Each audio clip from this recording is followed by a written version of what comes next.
Give a little of yourself. Cure your greed, purify your wealth. Look around at where you live. Look at all the good you have to give. Give a little of yourself. There's a hand somewhere to hold, a mouth to feed. There's so much that we can do for so many who are in need. Give our time, give our wealth, give our love, give ourselves. Know Allah sees each and every hidden deed. Give a little of yourself. Assalamu alaikum wa rahmatullahi wa barakatuh. Welcome to the Fiqh of Zakah, the episodes where we're speaking about this very important topic that affects all of our lives, how to understand it, how to implement it. To help me go through this, I have with me Sheikh Muhammad Salah. Assalamu alaikum, Sheikh. Wa alaikum assalam wa rahmatullahi wa barakatuh.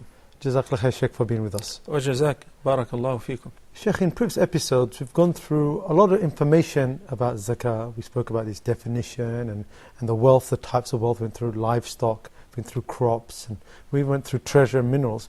And always, there's one topic that you come up with which we haven't addressed. And I think some of the people say, well, this may be one of the important topics, Sheikh, is who are the people who receive zakah or the recipients of zakah? Bismillah ar-Rahman ar-Rahim. Alhamdulillahi Rabbil Alameen. Wal aqibatu lil muttaqeen. Wa la udwana illa ala al-zalimin. Wa salatu wa salamu ala sayyidil awwalina wal akhirina Sayyidina Muhammad wa ala alihi wa sahbihi ajma'een. Praise be to Allah alone. We praise Him and we seek His help. Whomsoever Allah guides is the truly guided one, and whomsoever Allah leaves astray, no one can show him guidance. May the best peace and blessing be upon Prophet Muhammad, peace be upon him. The Prophet ﷺ said in one hadith that Allah did not let any person decide and determine the recipients of zakah other than himself. Did not leave this up to anyone, even a prophet. He revealed a specific verse number 60 of Surah At-Tawbah, which determines the categories of the recipients of zakah. There's something common in between, which is poverty, because when Nabi sallallahu alaihi wasallam sent Mu'adh ibn Jabal to Yemen, when he instructed him to take zakah, he said, inform them that Allah has ordained upon them zakah to be taken from the rich of them to be paid to the poor of them. So there is rich and poor, the opposite of each other, and soon we'll be able to recognize who is rich according to the Sharia and who's considered to be poor and eligible for or entitled for the mandatory sadaqah. The verse first of all says, إنما الصدقات, count with me, إنما الصدقات للفقراء والمساكين والعاملين عليها والمؤلفة قلوبهم وفي الرقاب والغارمين وفي سبيل الله وابن السبيل فريضة من الله والله عليم حكيم. So the alms should be given to the following categories: الفقراء والمساكين. Al-Fuqara is one category, and Al-Masakin is the second category. But I would give them both the name, the poor. Well, what's the difference between them, both of them, if they're the poor, Sheikh? Let me count the 8 categories, then inshallah we'll tackle each one in details. So I would say Al-Fuqara, the poor, Al-Masakin, the poor. Then the third category is Al-Amilina alayha, those who are labored by the state, by the governor, in order to collect the zakah from those who owe it and distribute it amongst those who are entitled for it. وَالْمُؤَلَّفَةِ قُلُوبُهُمْ, for those whose hearts are to be reconciled. We'll explain that meaning as well in details. وَفِي الرِّقَابِ, and for the freedom of those who are captives. وَالْغَارِمِينَ, and for those who are burdened with debt. وَفِي سَبِيلِ اللَّهِ, and for the cause of Allah. The wayfarers. فَرِيضَةً مِّنَ اللَّهِ, this is a duty imposed by Allah. Allahu alimun hakim, and Allah is all knower and all wise. Al-Fuqara wal-Masakin, back to your question and the difference between both of them, because when I translated that, I said the poor and the poor. Al-Fuqara are poor people. Wal-Masakin are poor people. Some scholars spend tremendous amount of time and effort in order to distinguish between al-masakin and al-fuqara. Some said those who do not have provision enough for 6 months, and those who do not, versus those who do not have provision enough for 1 year, etc. While we already have one hadith that explains the difference. Al-masakin are subgroup of al-fuqara. The main difference between al-masakin and al-fuqara, the al-masakin are poor, but they are unknown to the community and to the society as poor people. You see people who go to school wearing maybe the same outfit throughout the entire year, but they always look clean. They always look happy. Nobody knows that maybe they don't have food enough for tomorrow or for the day. But they're very modest people. They never beg. They never ask. They do not file for welfare. They do not seek any assistance, even though they are in a difficult and miserable financial conditions. So Nabi sallallahu alayhi wasallam alerted us to pay attention to such people whom, as the Quran says, لا يسألون الناس إلحافا. They don't beg. They feel embarrassed to stretch out their hands and say, give me. They would rather die and not ask for help. SubhanAllah. Such people, and Nabi sallallahu alayhi wasallam said, as in the sound hadith which is collected by Bukhari or Muslim and narrated by Abu Hurairah radiyallahu ta'ala anhu arda. ليس المسكين الذي ترده التمرة والتمرتان ولا اللقمة واللقمتان إنما المسكين الذي يتعفف اقرأوا إن شئتم لا يسألون الناس إلحافا. The miskin is a poor person. He's a faqir.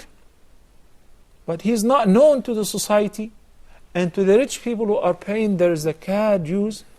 They don't know that this person is faqir.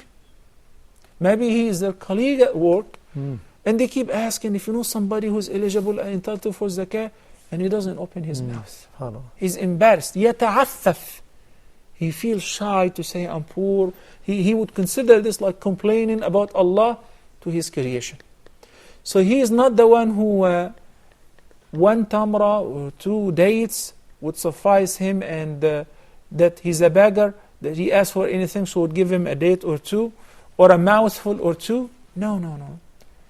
And miskin is one who is extremely poor, but يتعفف. He feels shy to ask for any help. In another hadith, he said, ليس المسكين الذي يطوف على الناس ترده اللقمة واللقمتان والتمرة والتمرتان. يطوف على الناس, such the beggars. They knock on people's doors and they ask them, once you roll down your window, they say, I need to eat or whatever. Some of them are faking. And some of those people, the beggars, when they die, they find they have treasures. They're millionaires. It happened repeatedly, and we read in the news. So they take this as a job. And miskin, maybe starving, but he would not declare his need or poverty to people. So such people, Allah subhanahu wa ta'ala specified them as a second category to alert us to pay close attention to them, to look for them. You may find a doctor, an MD, who is eligible for zakah. SubhanAllah. And guess what? There are many and many of them today who are eligible for zakah because they are not thieves. They do not operate in abortion. They do not do cosmetic surgeries. They do not do things which are haram. They verify the halal to work in it. They help the poor. So they themselves do not possess the nisab. Who is al-faqir? Al-faqir or al-miskin is somebody who does not possess the nisab, and the nisab in any wealth, as we explained in several episodes in the past, excessive to his basic needs. What are the basic needs? A house or a place to live in.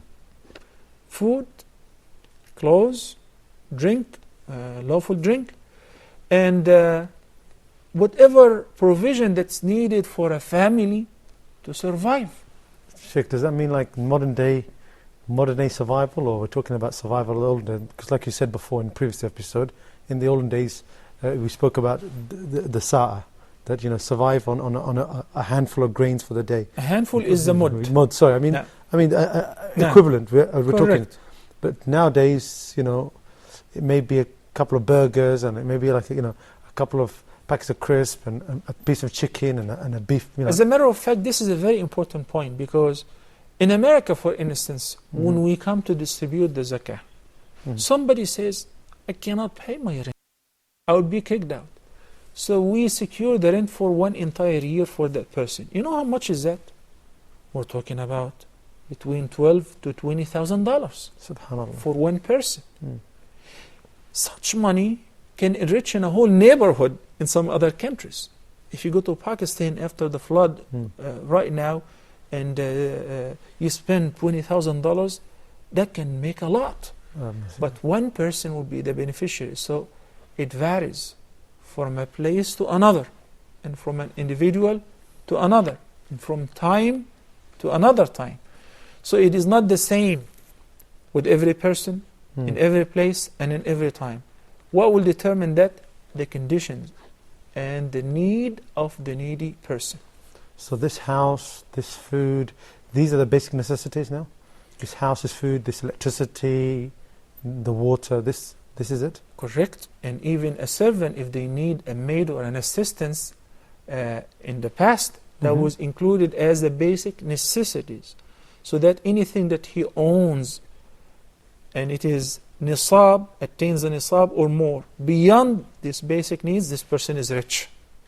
But after having a house, and having enough food and drink and tuitions for the school and all of that, and even the salary for your maid or whatever, and you do not have enough money that attain the nisab, then this person is considered poor.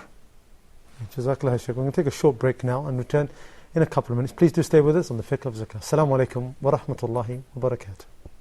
Give a little of yourself. Cure your greed, purify your wealth.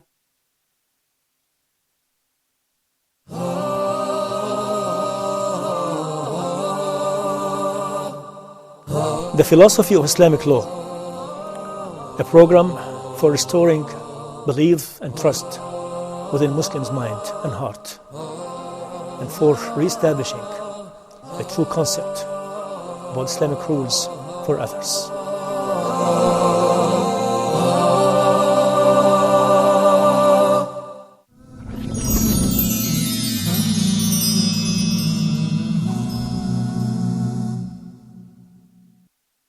There's so much that we can do for so many who are in need. Give our time, give our wealth, give our love, give ourselves. Assalamu alaikum wa rahmatullahi wa barakatuh, and welcome back to the Fiqh of Zakah. Just before the break, Sheikh, we went into the categories of those people who are going to receive Zakah, and we started with two, the Masakin and the Fuqara. So we spoke about the poor people, and within there another subcategory of those, Fuqara and the Masakin. Yeah, sorry, put them in the wrong way around. Yeah. But subcategory, the Masakin, of those who are not known. A question comes to mind: when giving Zakah, to what level do you give to the poor, Sheikh? Is there a level you go up to? That's a beautiful question. Umar ibn Khattab radiyallahu ta'ala anhu arda said, إِذَا أَعْطَيْتُمْ فَأَغْنُوا إِذَا أَعْطَيْتُمْ فَأَغْنُوا. You do not give, we're talking about a zakah, not the voluntary charity. When you give the zakah to one person, you do not give him just to eat for now. No. The purpose of zakah is to turn the person from poverty into satisfaction. So he is satisfied. His needs, his basic needs are fulfilled even for an entire year. He doesn't worry about the rent for the next 12 months. He doesn't worry about paying for the school for his children, or buying food, or for the entire next year. إِذَا أَعْطَيْتُمْ فَأَغْنُوا أَيْ فِي الصَّدَقَةِ. There is a very interesting hadith that will explain that. And this hadith is a cornerstone in the subject of the zakah recipients who are eligible for the zakah and up to how much shall we pay them. A person by the name, this is a sound hadith collected by Ahmad wa Muslim, Abu Dawood, wa Nasai and others. Qabisa ibn Mukhariq al-Hilali, a companion who came to the Prophet sallallahu alaihi wasallam and said, Ya Rasulullah, tahammaltu hamalatan. Tahammaltu hamala means I am burdened with a debt. This debt, it's not his own debt, but he was trying to reconcile, so he guaranteed the debt of others. The hamala was an Arabic tradition that reflected that the Arab were generous, the Arab were having good manners and morals. Basically, if somebody wanted to reconcile between two tribes or two families or two individuals who are fighting for so long, so maybe there are some pending payments, debt, or blood money, or ransom, or penalty. So they would judge this person must pay to that person that much. But he's not willing to pay, nor does he have. So a third person would say, I guarantee that money, or I guarantee that debt. That's called the hamala. So this man, Qabisa ibn Mukhariq, he may be rich. He came to the Prophet ﷺ and he needed help. So Nabi sallallahu alayhi wa sallam said, أقم يا قبيصة حتى تأتينا الصدقة فنأمر لك بها. Hang around until we receive the charity so that we can give you some of it. Then Nabi sallallahu alayhi wa sallam seized this opportunity to explain to Qabisa and to all of us at large that who is eligible to take from the mandatory sadaqah. He said, Ya Qabisa, you gotta know that إن المسألة لا تحل إلا لأحد ثلاثة. The sadaqah is not justified except for three individuals representing three cases or three conditions.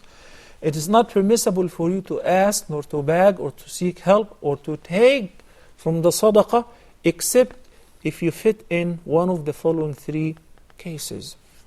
The first one is the case of this companion who is Qabisa. رجل تحمل حمالة فحلت له المسألة حتى يصيبها ثم يمسك. So now we guarantee the debt, we will help you out even if this person, the guarantor, is rich. Whether he's rich or poor.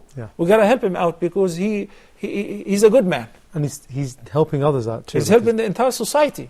He's making peace. Yeah. So we can help him out from the zakah fund in order to resolve this issue. Until his debt is resolved and his commitment is fulfilled, then afterward, yumsik. Yumsik means anything beyond that is not lawful for you. So now Islam is addressing the people's conscience to be aware of Allah's presence, that you're dealing with Allah subhanahu wa ta'ala. It's something hidden. You can come to Bayt al-Mal, you come to the masjid nowadays and say, I'm stuck and I owe that much money. We're not going to investigate. You can present many blank checks and you say, I will go to prison. We will take your word for granted because this is an amana. Unfortunately, it has become so common, and now we have to further investigate, or otherwise we might end up giving people who do not deserve, as we will see in some of the following hadith. So that is the first case. The second case is a man who is struck by a calamity which destroyed his holdings. Somebody today is a multi-millionaire. Then he invested in the stock market and he's grounded. He lost his entire money, all his shares. We've seen that on the CNN. Somebody who's living in a house, multi-million-dollar, and then he was kicked out. And he ended up working in a grocery store. Why? Because if you don't work, you will be kicked out. You will be homeless. So if this person is in such devastating calamity, financial crisis, if he's a Muslim, he's eligible to receive from the zakah fund what will make him suffice his entire needs for 1 year. The third person is a person who is reduced to poverty. And three men of caliber from his people testify that this person is poor and is eligible, because it is impossible for the person who's in charge for distributing the zakah to know the conditions of everyone. So if it is testified for him that he is poor by 3 wise caliber men, then he is eligible also for the sadaqah, and we will give him what will satisfy his basic needs as well. So what about somebody, Sheikh, who says he's poor, is reduced to poverty, for example, but he's able, he's fit, he's able to work but doesn't? Does this person come into these categories or not? Once 2 men came to the Prophet ﷺ during Hajjatul Wada', while he was dividing and distributing the charity. And he asked him for the charity, for help. So Nabi ﷺ looked at both of them, and he noticed that they were very strong, physically fit, tall, muscular. So he asked them, but in a very beautiful and modest way. He said, إن شئتما أعطيتكما ولا حظ فيها لغني ولا لقوي مكتسب. Look, this hadith is very, very important. إن شئتما أعطيتكما. They came claiming that they're eligible. He does not have any means to verify whether they're eligible or not. So since you claim so, I will give you. But you gotta know that لا حظ فيها لغني ولا لمكتسب. It is not permissible for a rich person to take out of this sadaqah, nor for a person who is physically fit and he can earn.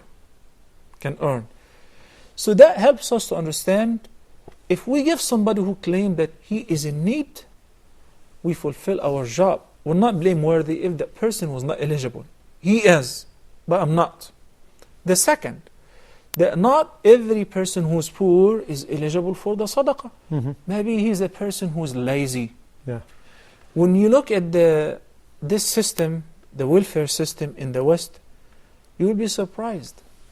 There are a lot of families, whole neighborhood, who do not want to work. Why? They say, why will I work? Why will I even get a high school diploma or go to college? Why do I have to bother?